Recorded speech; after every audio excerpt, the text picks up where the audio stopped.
To be talking to you, belladonna. Should have taken a break, not an Oxford comma. Take what I want when I wanna. So it's May 2nd, and I decided that I was going to start reading the Throne of Glass series this month. I want to see how many of the books I can read in May, and then see if I can finish it up in, like, say June or July.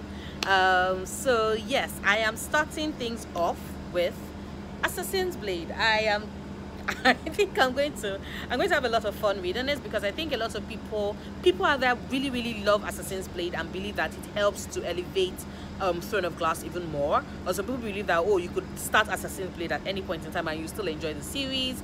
I like to read prequels before the actual story starts, so that I can get a feel of the world and the feel of the characters. So I actually do not mind. I can't wait to start reading it. So yes, I'm probably going to be doing a vlog as I read the entire series, and then throughout I will be sharing my thoughts about the series. Yeah, kinda. I think that the camera quality is going to be all over the place, because I'm going to record some of these things on my phone like I'm doing right now, and then some I will record on my camera, and we'll just have this mix match thing and let's see if it works. But yes, I cannot wait to share my thoughts about the books with you. Because, okay, for those that don't know, I really love ACOTAR series. Actually, no, I did not like ACOTAR. I love ACOMAF. I enjoyed ACOWAR, and I really like ACOFAS. Yes, I know I was one of those weird people. So yeah, I'm actually looking forward to starting a Throne of Glass series, because some people are like, oh, TOG is way superior to ACOTAR, and some people are like, ACOTAR is way superior to TOG, and I cannot wait to come to that conclusions on my own. So yeah. I just finished reading Assassin's Blade, and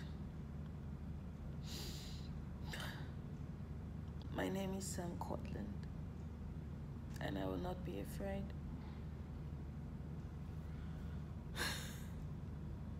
Fuck. So the thing about those 5 novellas is that I loved some of the stories more than the other. I think my least favorite, strangely enough, was probably the Assassin and the Pirate Lord, because it took a while for me to get into it and to care. But by the time it got to the parts of the slaves and I realized what Selena and Sam wanted to do, I was like, okay, I'm caring. I love this. And then we get to the Assassin and the Healer, and I was like, okay, because I'm always a sucker for women teaching other women how to defend themselves. And Selena understanding what she saw in Urine and insisting that, oh, she's going to help her to defend herself and also help her pursue her dreams. That got to me, because in Assassin and the Pirate Lord, she had a heart.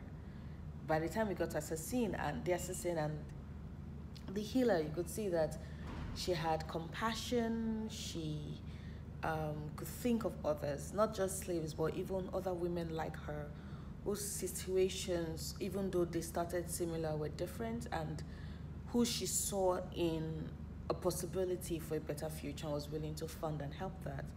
And then we get to the Assassin and the desert, and she's making friends, she's getting companions, and then you see the full extent of what Arobin did to her, and I got so fucking mad. And then the Assassins and the Underworld, like, I saw the traps, I was screaming at her, but Selena, as Selena does, she's as hot-headed and brash and strong as ever. And one minute I loved her, and the other minute I wanted to shake her hard and be like, see what's right in front of you, see what trap you're walking into. I don't know what to say. I don't know what to do. That was good. And now I am in love with Selena Sadothian, and I want her to take down and destroy every single one of our enemies, starting with Arobin Amel. I swear, if he does not die a long, slow, and painful death in the books, I'll be so fucking pissed. Because that's the only thing that is keeping me going right now. The thought of him dying a long, slow, and painful death. Just saying. But yeah, I'm done with the Assassin's Blade, and as expected, I am moving on to Throne of Glass. Now, I know a lot of people said that, okay, Throne of Glass wasn't really good. You know, Selena didn't really do any much of killing people. And I'm like, okay, sure. I'll bite because I've already seen her do a lot of kick-ass things in the Assassin's Blade. So I can hold on and I know it's going to get better. I like the fact that with Selena, we see a variation of the assassin. You know, Mia Cover is strong and straight to the point and murderous. And like, nobody beats Mia Cover as an assassin in my book. But with Selena, I love the fact that she's strong and she's cocky and she's vain and she likes the finer things in life. And she likes to read. Like, I just love that about her. I really do. So yeah, I can't wait to read more of her story and follow more of her adventures. Okay, so I'm on page 259 of Throne of Glass, and so far it's not a bad read. I'm not really invested. I would say it's like a 3-star read at this point. You know, I'm curious about who has been killing the assassins and draining out their brains. And I do think that having read Assassin's Blade helps me connect more with Selena. I cannot put myself in the shoes of people that never read Assassin's Blade and just read Throne of Glass, because I'm certain they're like, but nothing really, no big deal is happening. But so far, she's staying true to character. She's still vain. She still loves good clothes, which we appreciate. She's still cocky. She still loves music. She still loves books. She still loves to eat, you know. So finer things in life, I get it, I understand it, I like her. It's like it's a follow-through from who she was in Assassin's Blade, but a bit scarred, you know, and she's still mourning the loss of Sam. So yeah, I don't mind it so far. I know word on the street is that, oh, like, if people tell me that Throne of Glass is boring and then it gets better, I understand, because I read the Akota series and Akota was a drag. Things picked up by book 2, so I know that it takes SJM a bit, you know, a bit longer to get into her stride. So I'm waiting for her to do so, and I cannot wait for when that happens. But yeah, so far I'm okay with it. Our relationship with Dorian, I'm like, meh. I view her relationship with Dorian the same way I viewed Farah's relationship with Tamlin. Of course, no, it's not as abusive as Tamlin, although as of this point, Dorian seems to have a problem with understanding boundaries. Like, that boy is a spoiled brat. Yeah, he's a prince. Yeah, he has his good moments, but he is a spoiled brat and he does not understand any form of boundaries. Nor does he get it that he cannot just keep intruding in her space and consistently touching her and stuff. Like, she doesn't owe you shit, motherfucker. Your father basically murdered her entire, like, and he knows. Like, his father is responsible for the death for the total eradication of Terracin, for probably the death of her parents, you know, and he knows that. So it's just, I'm just sorry, I'm not feeling it. I think Dorian is entertaining, it's fun, but I think of his relationship the same way I think of Alina's relationship with Nikolai Lansov in the Grishaverse, in the Grisha trilogy, because I love Nikolai. Nikolai is bae. Nikolai is fun, is funny, and all of that, but I did not see any chemistry between him and Alina Starkov. I saw them both as more as being friends, you know, than being lovers. So she had more chemistry with the Darkling, quote me on that. But I guess my own point is that it's the same thing with Dorian. Like, I see them more as friends, you know, than lovers. So I'm just like, eh.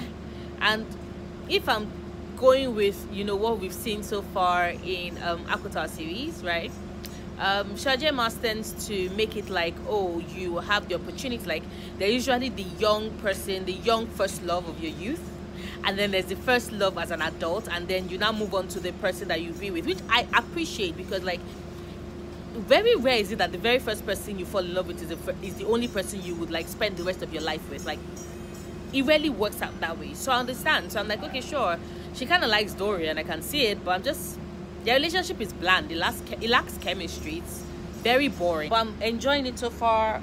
I can't wait to find out exactly who has been killing people. Like, I have my suspicions, but I want to know. But so far, I like the fact that, you know, Selena is having friends. Nehemia sounds amazing.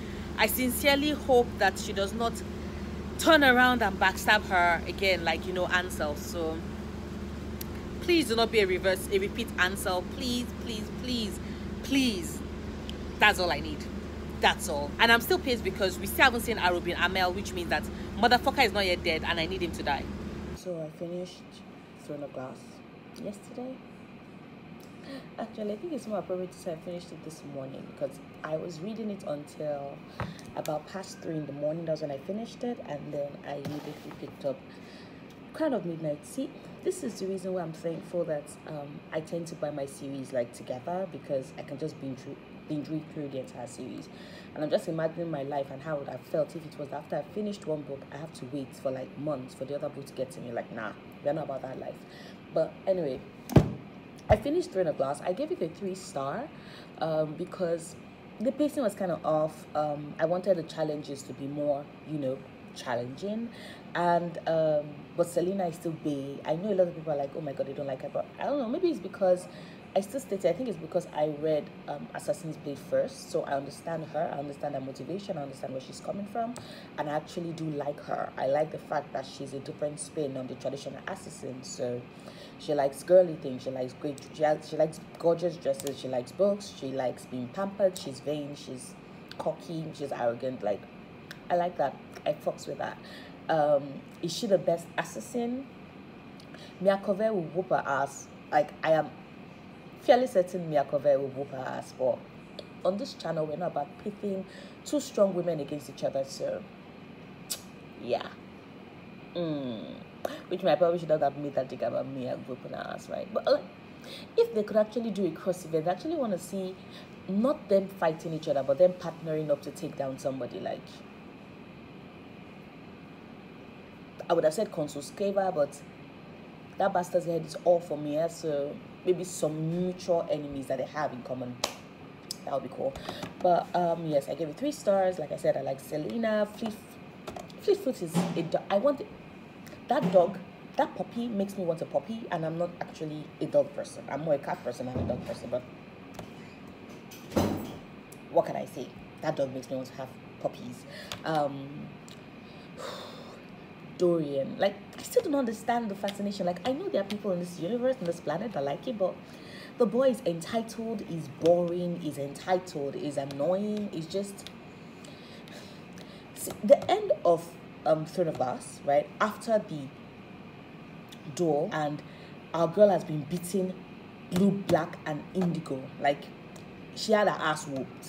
Dorian comes into her room, and he's all mopey because he could not do anything. Like, his focus was not on her, on her pain and how hurt she was, but on himself. And then the worst part about it is that she had to comfort him. And I'm like, what the fuck dumb stupidity is this? Like, this, make it make sense.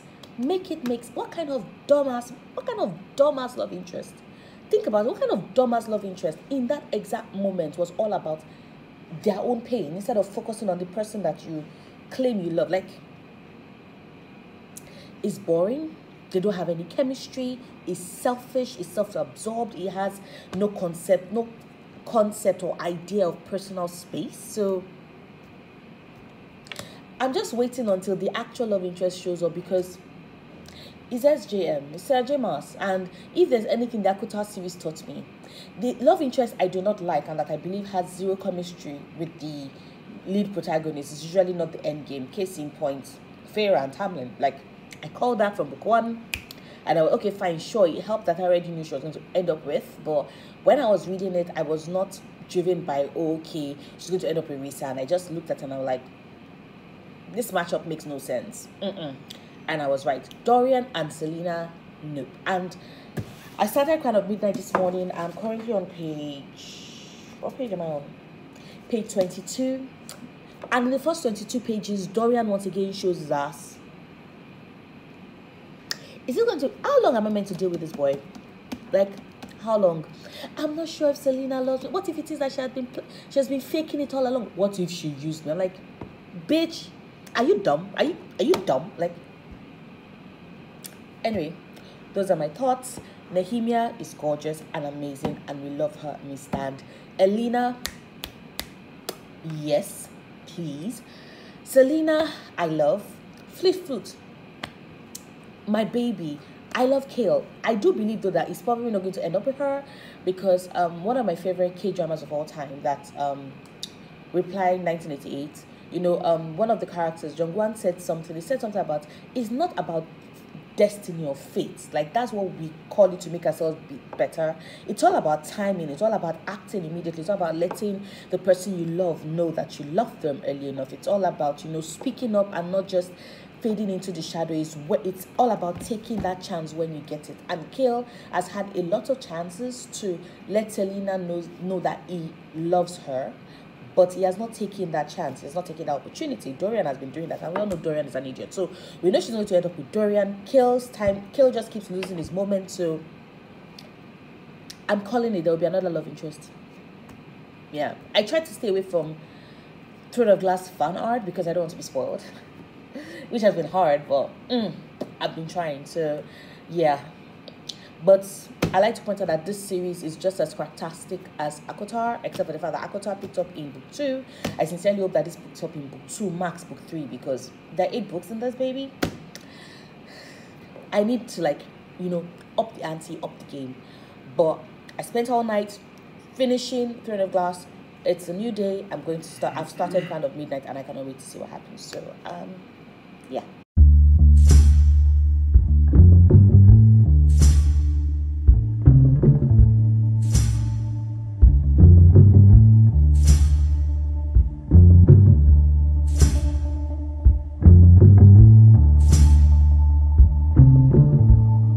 Oh my god, what the fuck, what the actual fuck. God damn, I just finished Crown of Midnight. I know, I finished it in a day. What can I say? Sarah J Maas has, I don't know, man, she has magic fingers and magic imagination, and I am invested in this world and invested in Selena's life, or rather, should I just say Aileen, because that fucking ending, fuck. Okay, Crown of Midnight, definitely better than Throne of Glass. Now we can see her, she's doing the skills of the trade. We can see just how popular she is, or rather what made her famous, the skills that made her famous. I swear, her going after Grave, see, that's what I'm talking about. Make it slow and painful. I'm even going to forgive her that she felt all guilty about, how things went down, because, I don't. I think that motherfucker deserved to die a long, slow, and painful death, and I'm happy that she gave it to him. Just saying. But, yes, goddamn. I've always been saying that, SJM knows how to, save us, and she doesn't necessarily, up the stakes, but a major death occurs in this, and I am heartbroken, and I don't think I'm ever going to recover, because that was hard. That was hard to read. That was hard to get through, seeing Zelina mourn and go through all of that. That was just heartbreaking, actually. Dorian, surprisingly enough, was not as annoying in this book, thank God. I think it's because, that period was like, okay, I'm going to let her go. I'm going to let her go. I kept telling myself that motherfucker is not going to let her go. He's just going to keep saying that. And I was right, because for a very long time he kept saying, I'm going to let her go. I'm going to let her go. But when he eventually does, and when they fall into this friendship that they have, it's beautiful. It's beautiful to read. I think it works better as a friend than as a love interest, because as a friend, you don't expect them to have chemistry, so it works. As a love interest, you're expecting to see chemistry, and I don't see chemistry between both of them. Her and Kale, though, I love Kale until I think his biggest problem has always been the fact that he's always wanted to be a little soldier, not a little soldier, but a soldier, a captain of the guard. And that means that for most of his life, all he's wanted is this bigger, higher entity to serve. The worst part about it is that the king of Alderaan is not worthy of his loyalty, his fealty. And we could have said Dorian, but Dorian is not yet king. So the person is swearing absolute obedience to is the king. And the king is a fucking, I'm not going to spoil it, but the king is ugh. So, the whole point is that every single time, I remember yesterday, I was talking about how, was it yesterday or even this morning? This morning, I was talking about timing, because it was this morning that I started reading Crown of Midnight. I know I'm going to probably binge read this series. Like, something tells me I'll be done with this series in like 10 days. Like, it would take me 10 days. It would have taken me 10 days to read this entire series, and I'm like, fuck. I'm just thankful that work is a bit easy right now, so I can devote my life to, you know, reading the series because I'm listening to my shit. Anyway, what I was saying earlier this morning that, you know, the thing we talk about fate and destiny is all about timing, you know, and being able to act when the time is needed and when the time is right, which eventually Kale does learn, and he does act, and we're proud of him. But then, see, that's the thing. You also have to understand the person you're in love with. And Selena is not... she bears grudges. She's an assassin. She's not going to forget, you know. She bears grudges, but also loyalty is everything to her. Because the reason why they went to go and get her from the mines, from the Endovian mine, is because she was betrayed. So loyalty is everything to her. For him not to see that is her biggest currency, it's just for him to not have given her the heads up. Like, friendship is sacred. You know, when you know something shit is about to go down for my friends, I would expect you to, I don't know, let me know. I would expect you to give me the heads up. Not... I'm sad that this turns out the way it is. Like, poor Kale. But you all know what this means, because she's traveling, which means that, yeah, we're about to go into, you know, meeting. Because, you know, it's always when... Okay, so maybe I'm still thinking, because strange enough, she wrote Throne of Glass before Akutar. But I'm thinking Akutar, but it's always when they move, like, change locations, that they now meet the epitome of soulmate. So I'm hoping that she meets, you know, the right person in... And I don't even know how to pronounce the place, but... The end, when Kale realizes who she is, who she really is, when he realizes where he has exactly sent her to, beautiful. Now, if only he can get his head out of his ass and, like, you know, stop swearing blind loyalty to a dick bag, we'll all be happy. Like, seriously. But anyway, yes, I enjoyed kind of Midnight. I probably would maybe read the first chapter of Hair of Fire before I go to bed, because I'm tired. Yeah, I'm tired. And also I have a video. Actually, I'm just trying to stay awake, because I have a video that is going live tonight.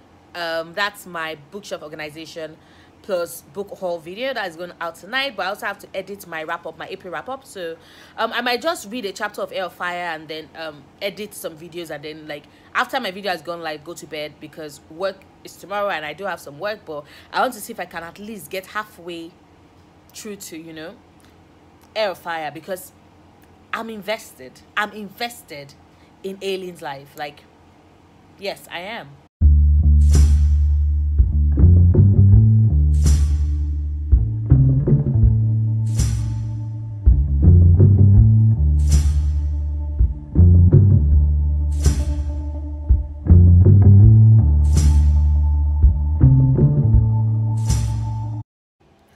So the time is 11:58 p.m. I know, and I just finished Air of Fire, and this series gets so much better as we move forward. And I don't know, like, okay, the characters, I like seeing how far they come, how they grow.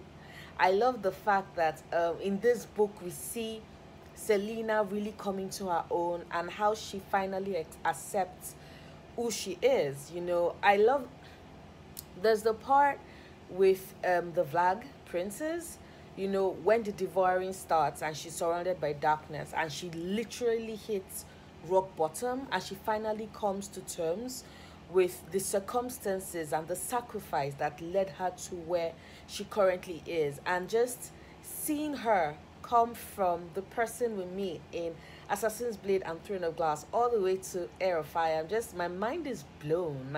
Like, Sarah J. Maas gave me what I never thought I expected to witness in this series. Because, one, this series is filled with such strong, powerful women, you know, coming to terms with who they are and their powers.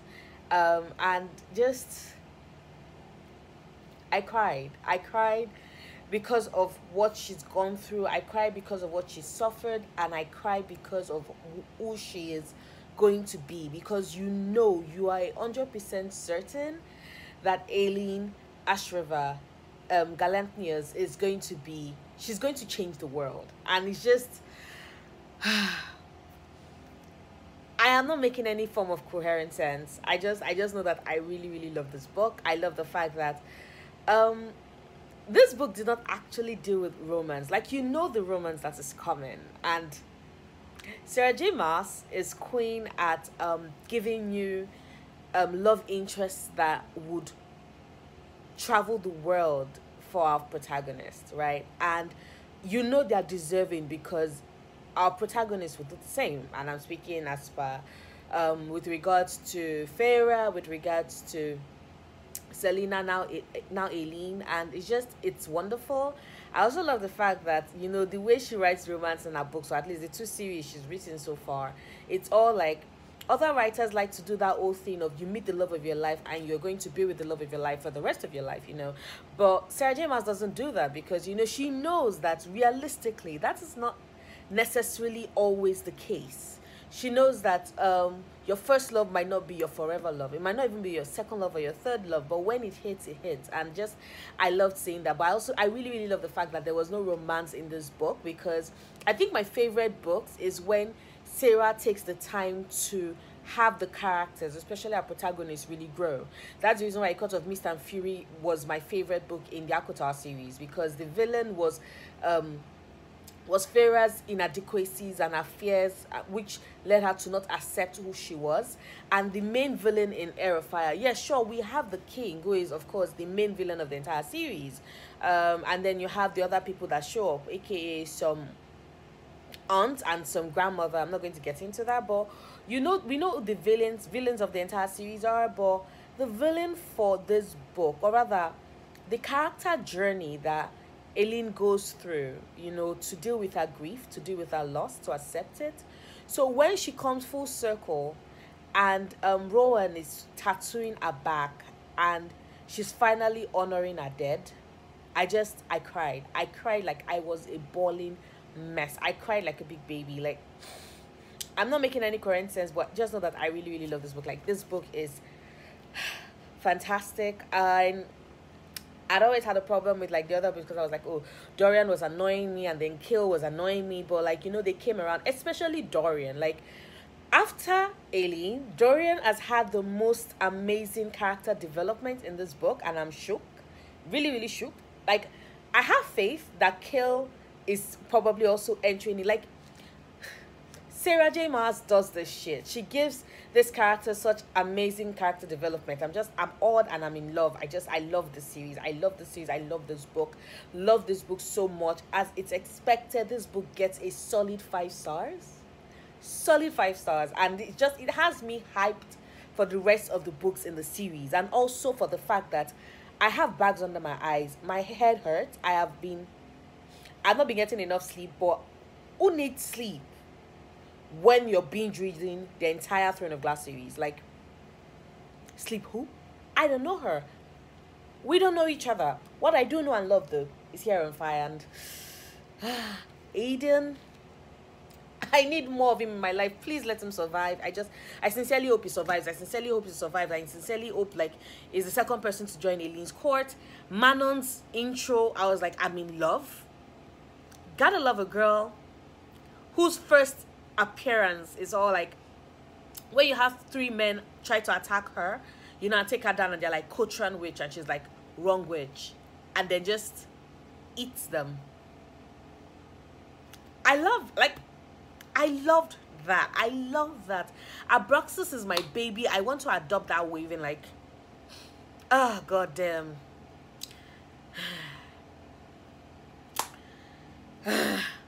I want that weaving in my life. But yes, so far we got introduced to more characters. I'm more invested in them. I'm definitely still invested in Selena's story. I said Selena, I keep saying Selena. It don't take a while for me to, like, switch to Aileen, but I'm definitely interested in her story, and I want to see. I cannot wait to read Queen of Shadows and see where else SJM is taking us in this world, because I'm in this for the long haul. Can't believe it. I just got to be 2:33. Rowan is back. I've missed him. Like, it's cool that Eileen has Aiden, but like, it's hard. It's hard to deal with that because Kale is still being a fucking ass brat. And he's already giving me as much of a migraine, which is insane because I'm reading about him. I can just imagine Eileen having to do with all that bullshit. And I miss Dorian. I hope they release him soon because I can't imagine him still trapped under the hold of some Vlag prince. Arobin, on the other hand, though, I sincerely hope that he dies in this book, and that's a long, drawn and painful death. But Rowan is back. Oh God, I've missed him. I really missed him. I swear to God, if Kale does not get his head out of his ass, I'm going to go into this book and kick his ass. Like, for real. All the way to Terracin. Because what the fuck? So the time is 10:24 a.m. It's Saturday. I think today is the 11th. I'm not sure, but whatever day it is, I will confirm. Like, you just see it pop up like down the screen. But yeah, I finished Queen of Shadows. I know. I have definitely, at this point in time, I've just become Sarah J. Maas trash, and I don't care. Anybody, you all can fight me if you don't like her. Like, this fucking series is fucking brilliant. My mind is fucking blown. And I'm saying fucking so many times because I think the fact that Queen of Shadows, right, wrapped things up so well and still left open threads finally allowed me to be like, okay, I could breathe, because I think this is the first time since Throne of Glass that we had a fairly a non-cliffhanger-ish type ending.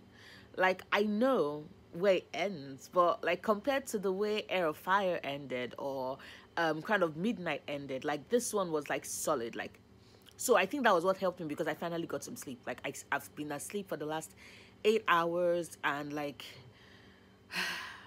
worth it, because now my mind is clear, my eyes are wide open. I can start Empire of Storms today, and it's Saturday, so I have full hope that I'll probably finish it this weekend. Who knows? Because I've been, at this rate, I've actually been reading one Throne of Glass book a day, right? Like, even as it's gotten bigger, like I've been reading one Throne of Glass book a day. I am not going to kid myself and believe I'm going to finish Kingdom of Ash in one day, because that book is big, and also because it's what we're going to be doing the week, and yeah, so I have work, but like I've been finishing a Throne of Glass book a day, and I am so invested in this world now.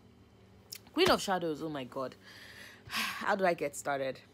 I was telling one of my friends that the thing, I love the fact that each of the books in the Throne of Glass series is all about Eileen taking a step towards who she would eventually become, you know. We saw it in Throne of Glass. The Throne of Glass was about her living Endovia, right? And basically shaking off, she never forgets the fact that she was a slave, right? But with Throne of Glass, she becomes the king's champion, you know. She slowly acquires back the skill set that she had and had not used for so long since she was in Endovia, you know. It was basically all about her finding a physical power, right? The second book, that's Crown of Midnight, was the step she took in Crown of Midnight was all about her coming around, right? And then we finally have an idea of who she is, right? Because see, Crown of Midnight was about her pushing against showing that she has a code, right? She's not just going to kill randomly, but at the same time she finally takes that step of actually doing something, right? The step of actually doing something to free the enslaved territories and to honor a friend, right?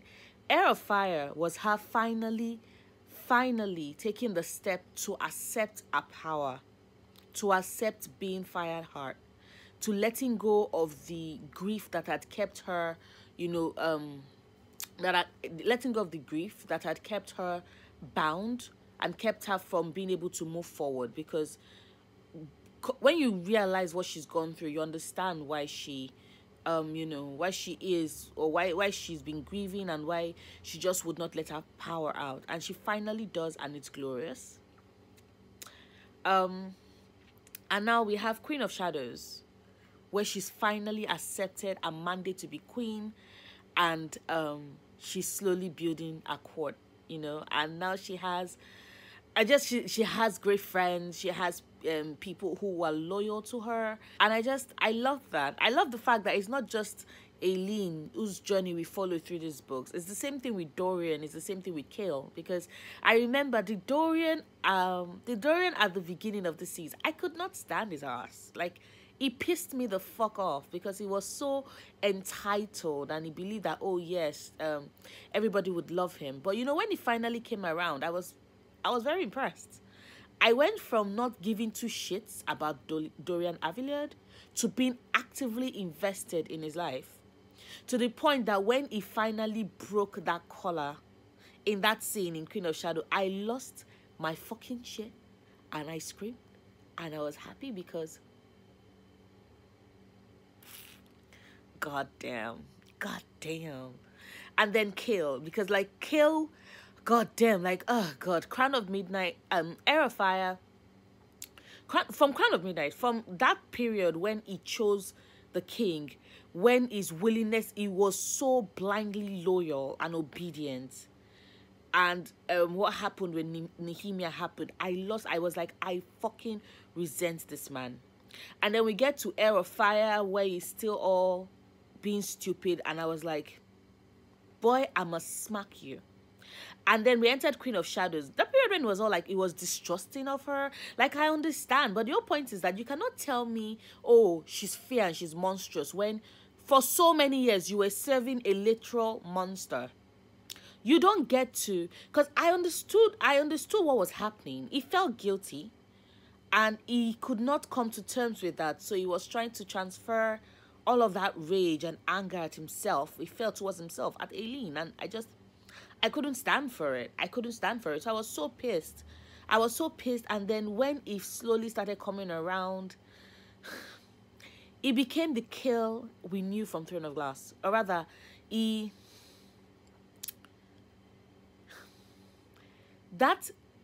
he slowly started accepting the role he had played, and when he started actively making plans to change things, I started liking him again. Dorian is still my baby. Of course, in a non-romantic way, because Aileen is with Rowan, and we stand Rowan. We stand. And I love the fact, I love how Sarah J. Maas does female friendships. How she understands the fact that for so long, society has always tried to pit women against each other. And she has our female characters in these books, especially in the Throne of Glass series, come around, even if it is that they hated each other, for them to recognize that society is what has been pitting them against one another, and that they are stronger together. I cried.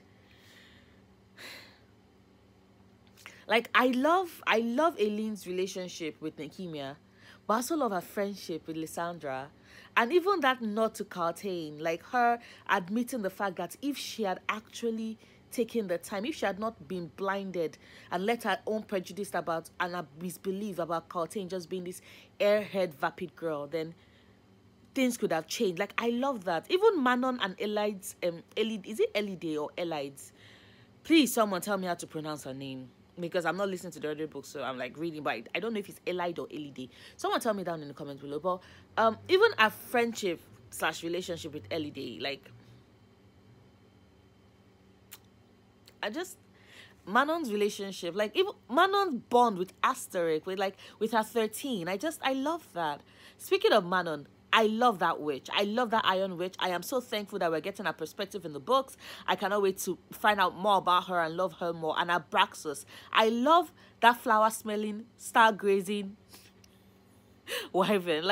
I'm just he's adorable. Abraxas is fucking adorable. I love that. This series is owning my heart. I'm not making any coherent sense, but I love these books.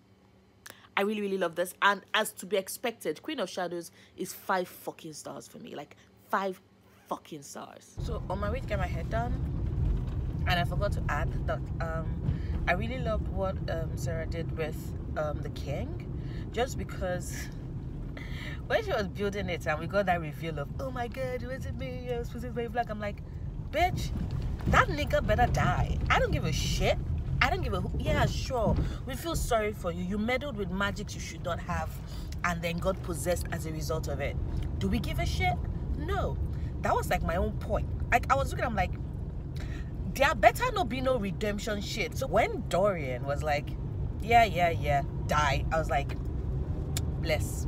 So yeah, I forgot to add that part, but I am 100% with kill that fucking king. I don't give a shit. All that is excuses. He has murdered and committed way too much atrocities for him to have been saved at that point. So, because I really hate it when authors do that. Oh, it wasn't me, I was possessed. And I'm like, yeah, but your possessed self still killed a lot of people. So what's your excuse?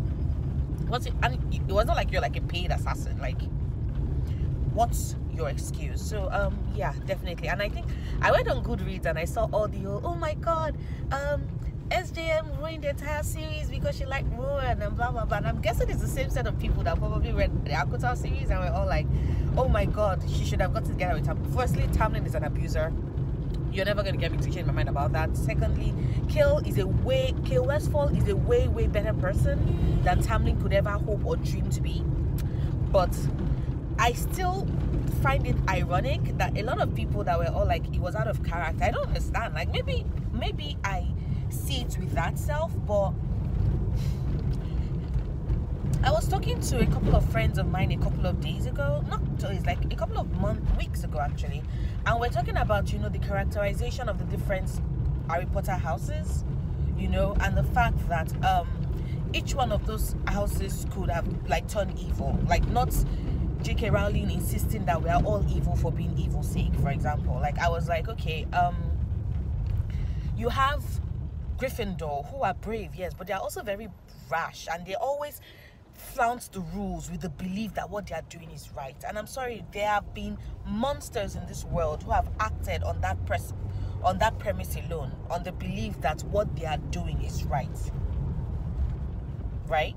And then you have Hufflepuffs who are loyal, but then it also means that they run the risk of staying loyal to friends that have even gone evil. Like, they would stick with you to the very end. So they might not be the masterminds behind it, but they will be the #1 staunch supporters of their friends. Like, that is something that could happen to an extreme Hufflepuff. And Ravenclaws have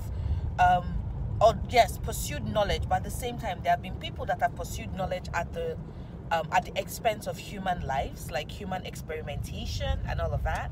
So that's my own point. And of course we already know, because J.K. Rowling hates Slytherin, so we know all the bad parts about being a Slytherin. But that's my point. My point is that Kale Westfall's story, especially if people do not understand that journey, is all about him going from a man who is so blindly loyal, right, and obedient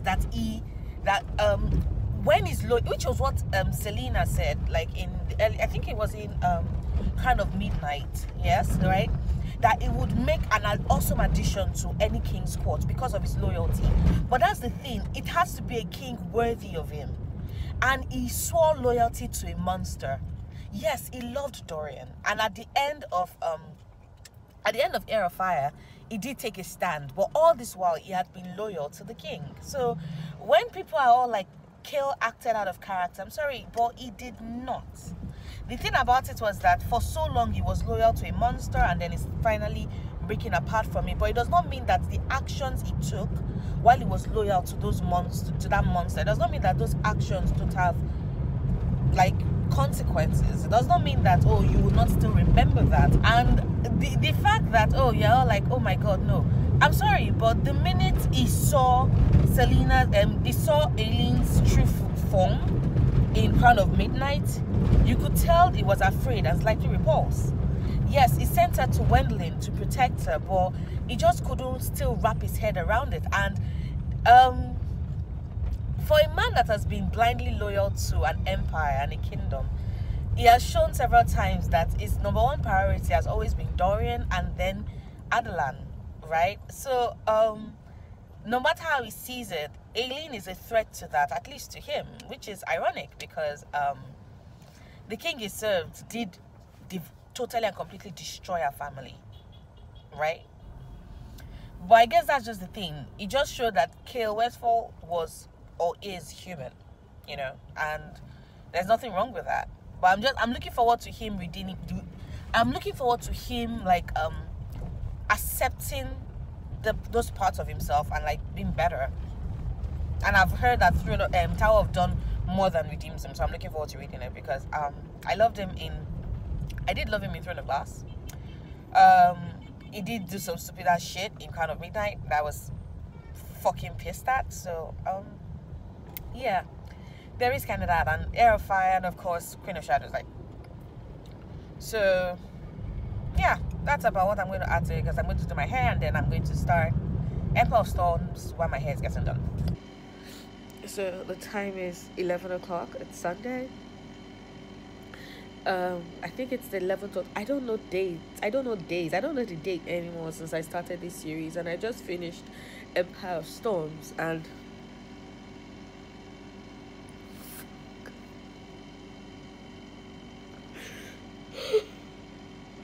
fuck. God damn. You know, I cannot remember crying this much. I think the last time I cried this much was at the end of Crooked Kingdom. Like, Sarah J. Maas broke me. She's broken me. She turned everything I knew on its head. And it's just, she set up layers of devastation and sorrow, and it keeps hitting. The end of Emperor of Storms just kept hitting. Like, it would not stop. It would not let up until the very end. And you're like, what the fuck? What did we do to deserve this? Why? Why does she live to torture us? What did we ever do? Like, what did I ever do?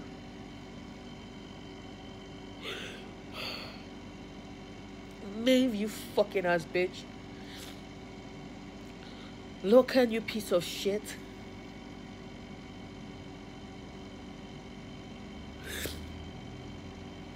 Some people deserve long, slow, painful deaths, and Maeve is high on that list, like very high. Well, yes, I'm crying and in pain because I enjoyed, like, that was a fantastic book. Empire of Storms was amazing.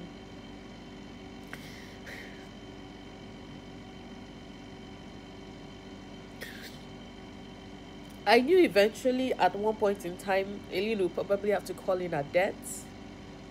But to see the way a brilliant mind worked, to see the way she played every single chess piece, to see the way Sarah J. Maas wrote it all until they all converge into this devastating truth and ending. Like, I love this book. I love the series. I'm Sarah J. Maas trash. I'm damn proud of it. I don't give a shit what anybody else has to say about that. But yeah. I love the bonds of friendship. I love the fact that each of the members of Aileen's court, especially the women, each of them had their strengths. And every single person, I love the fact that every single person that is a member of her court has been broken.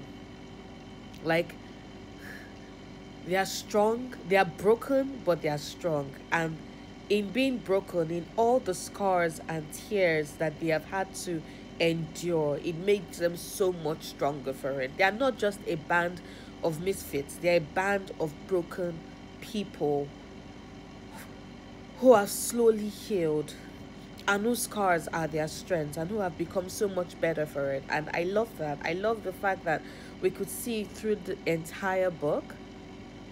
And I love the fact that it was not just her band of merry people, but even the allies, even her allies, right? God damn. I don't know what to say. this is going to probably be my shortest update of all the books, because I don't have anything witty. Like, you all know at this point in time that I love the characters. You all know that if you've read this book, you know exactly how devastated and broken I'm feeling right now. So I don't have anything to say except for the fact that I want to start Tower of Dawn immediately. Like,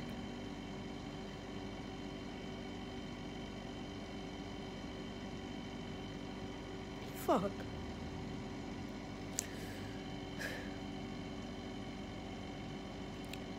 So yes, I can't breathe. My nose is blocked. Like, I've been reading since yesterday. I finished this morning. I'm going to pick up Tower of Dawn, and I just Aileen is my queen. Just saying. Just saying.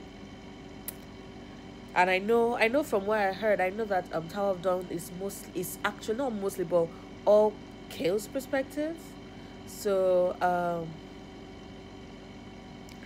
you all know how I felt about Kale, although I was heartbroken about, where he was at the end of Queen of Shadows. But you all know exactly how pissed I was at Kale. So but everybody said that Tower of Dawn was like a really, really good book, like a really great book. I'm not surprised that Sarah J. Maas wrote it. Like, oh, it's a really great book, and that is redeemed. So yeah,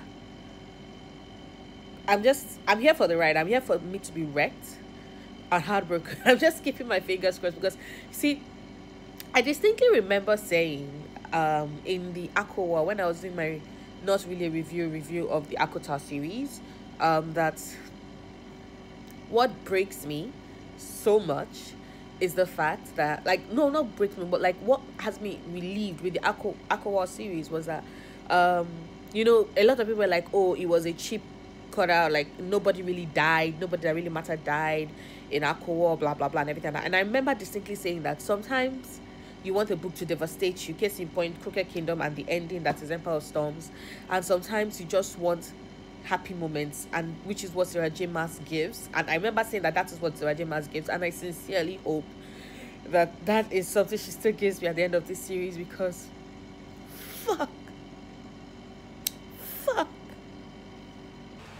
So the time is a little bit, it's after 1. It's after 1. It's Monday the 13th, and I have finished Tower of Dawn. And okay, do you know what? When I was starting this book, and I know people are like, oh my god, it's Kale's story, it's only Kale's perspective, and they didn't expect to like it, but they loved it. I'm like, okay, do you know what? I don't mind, because I actually Kale was my favorite up to he made some stupid decisions, and unlike every other character, because every other character as of up to this point had to come to terms with who they were, their prejudices, letting go of their prejudices, and then becoming who they are meant to be. But Kale has not had that journey yet. So when they said Tower of Dawn was Kale's story, I was expecting Kale to have that journey, and he had it and more in this book. Like, it was utter and absolute perfection. I cried. I love the fact that the Khaganate is just like, this is what a territory, a country should be. I love the fact that it was filled with people of color who are allowed and accepted for the rule of law, in the sense that, okay, it didn't matter whether you were noble born or a commoner, your punishment is the same if you've committed a crime. I love the fact that there was freedom of religion. I love the fact that they did not keep slaves. I love the fact that there was universal education. Like, this was yet another conquering territory, kind of like Adelan, but they did it better and they did it right. And I appreciated it. Like, I loved it. I love the Khaganate. Is it Khaganate or Khaganate? The Khaganate is Bay. I want that written on a t-shirt, because I love it. I love all the characters we met in here. Like, I liked Nesrine, right, in Queen of Shadows, but I did not love her until Tower of Dawn, and now I love her. I love every single one of the characters. I love Nesrine. Yrene has come so far since the Assassin and the Healer. Like, seeing her here, I'm just like, oh my god. Yep. And I also really love the fact that we saw more of a diversity with Tower of Dawn. I know that there has been talk about, you know, Sarah J. Maas, not her characters not being diverse, but I think when you read Tower of Dawn, you realize that she is learning and she is doing better, you know. Asa is definitely a favorite. Mercurial and beautiful and so fucking gay. Like, I love her. I love her. But yes, I do love the fact that, like I said, I love that fact that this story is primarily about our characters evolving from who they were to who they are meant to be. Even from Urine having to, you know, come to terms with the lasting pain that she has, that has kept her from achieving like as in reaching that height of who she's meant to be, to Kale, you know, having to deal with the darkness that was present, that was left over from all the trauma and pain, and the fact that he has not even learned to forgive himself, you know, so many things, and even like so many things that he had to deal with. I love the fact that we saw that in this book. I saw the fact that it was also about Nesrine, because each one of them, it was Nesrine finding discovering who she is and finding home and like coming back. I really love that. I love this book. Like, I cannot wait to reread the series and then catch up on all the things I missed the first time I was reading it, because like, it's so good. It is so good. And I love, god damn, I did not expect that revelation with Marv. What the fuck? Valg princesses? I did not see that coming as well. Like, seriously, like, I know we kept saying Val Kings and like Val Princes, but why did I not think that there could ever be female, like, and the reveal about the Stygian spiders. I love that. I love that. I also love the fact that even the spiders over millennia have also evolved. Like, those on the north and those on the south have been totally and completely different people. Really enjoy that. Love that as much. And I love this book. 5 over 5 stars, of course. And now I am moving to the last book in the series, which is Insane, because I remember where we stopped, and the last chapter, the Fire Art chapter in this book, just go ahead.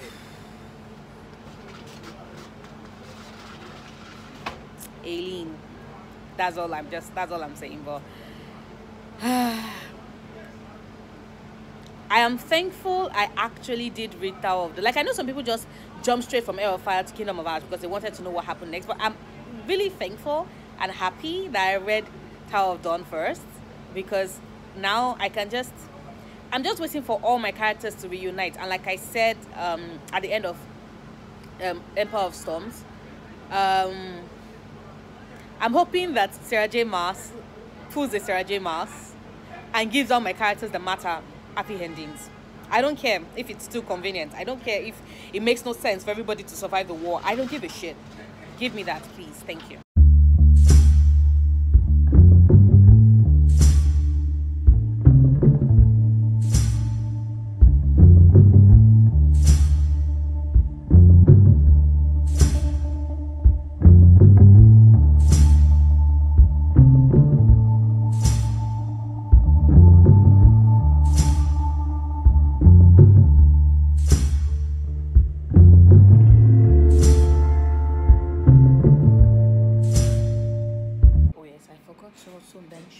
I loved the disability rep that we got with Kale.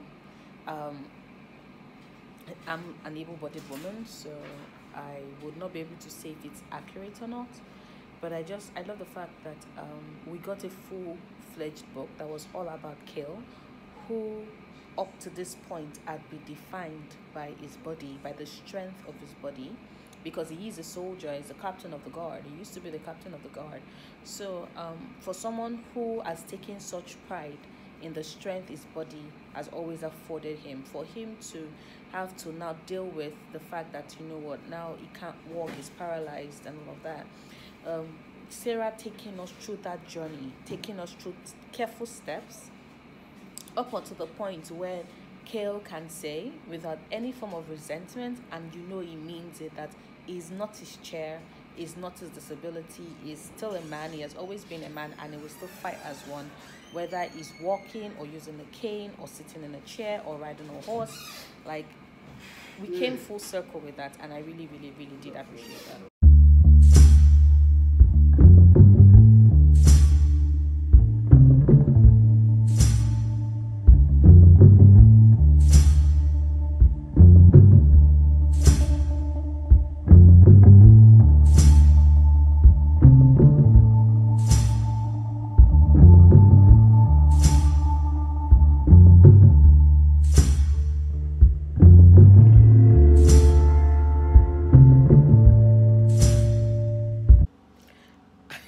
I look miserable.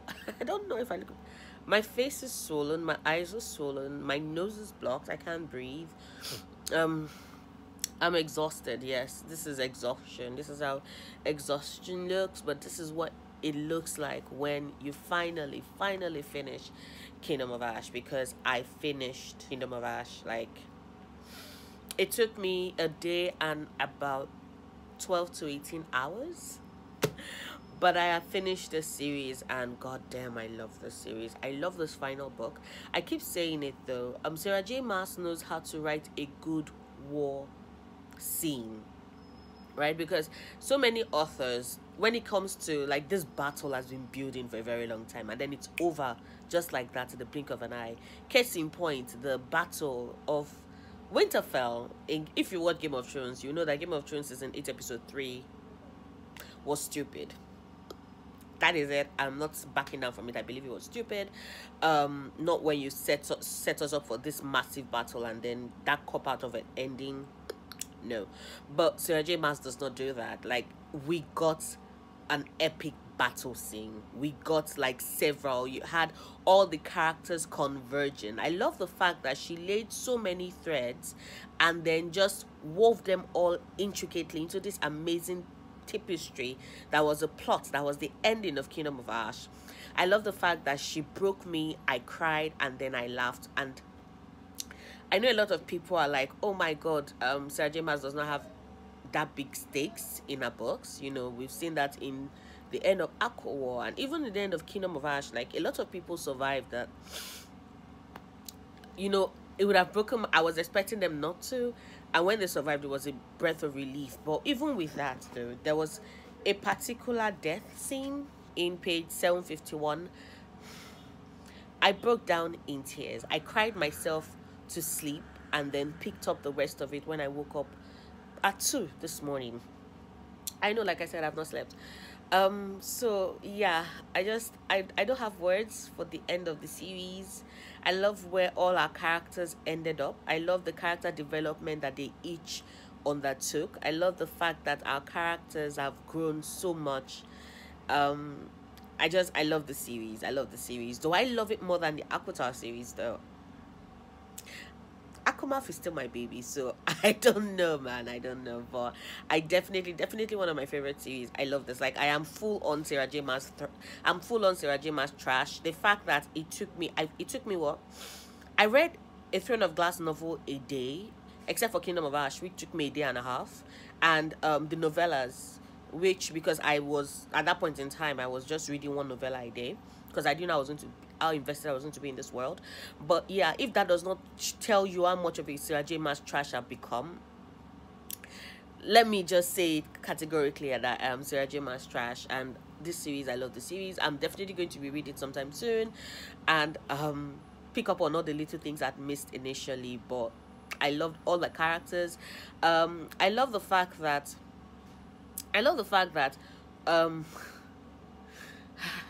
this was a roller coaster of a ride. The stakes were high. And yeah, I did feel sad also, you know, about that other death that occurred in page 864. I did feel sad about that, but it's a loss I can deal with. But the one at 751 though, so heartbreaking remembering it.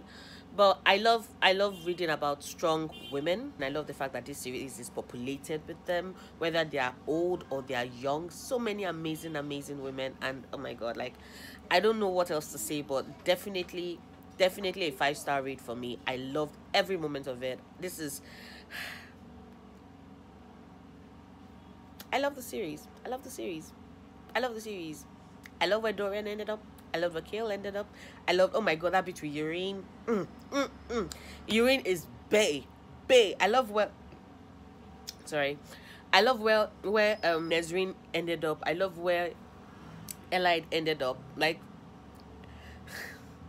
Manon motherfucking Blackbeak. Like, and spoiler alert, I'm not going to spoil it for you, but yeah, I even loved the last scene we get of the Old King. Like, so many threads. This is a big book, but it's an amazing story and I enjoyed it. And yeah, I cannot wait for what other worlds and stories Sarah J. Maas gives us.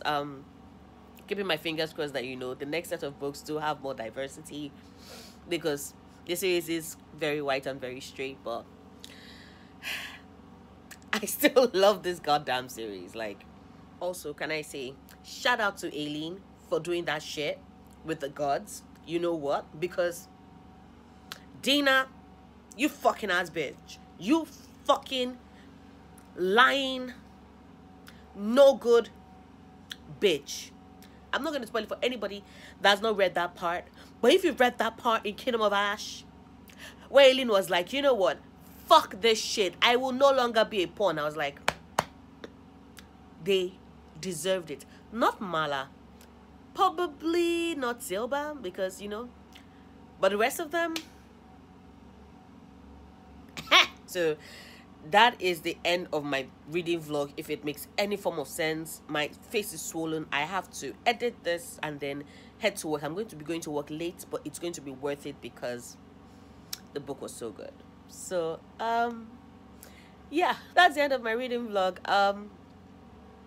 If you liked it, if you liked the Throne of Glass series, let me know. If you preferred the Akotar series to the Throne of Glass series, kind of like I do, let me know. Just share your thoughts down in the comments below. If you like this video, please do not forget to give it a big thumbs up. Check out my other videos. Subscribe if you want to. I make new videos every Sundays, Wednesdays, and Fridays, and I will see you soon. Until then, stay passionate, love books, love yourself. Bye. My strange addiction, my doctors can't explain my symptoms.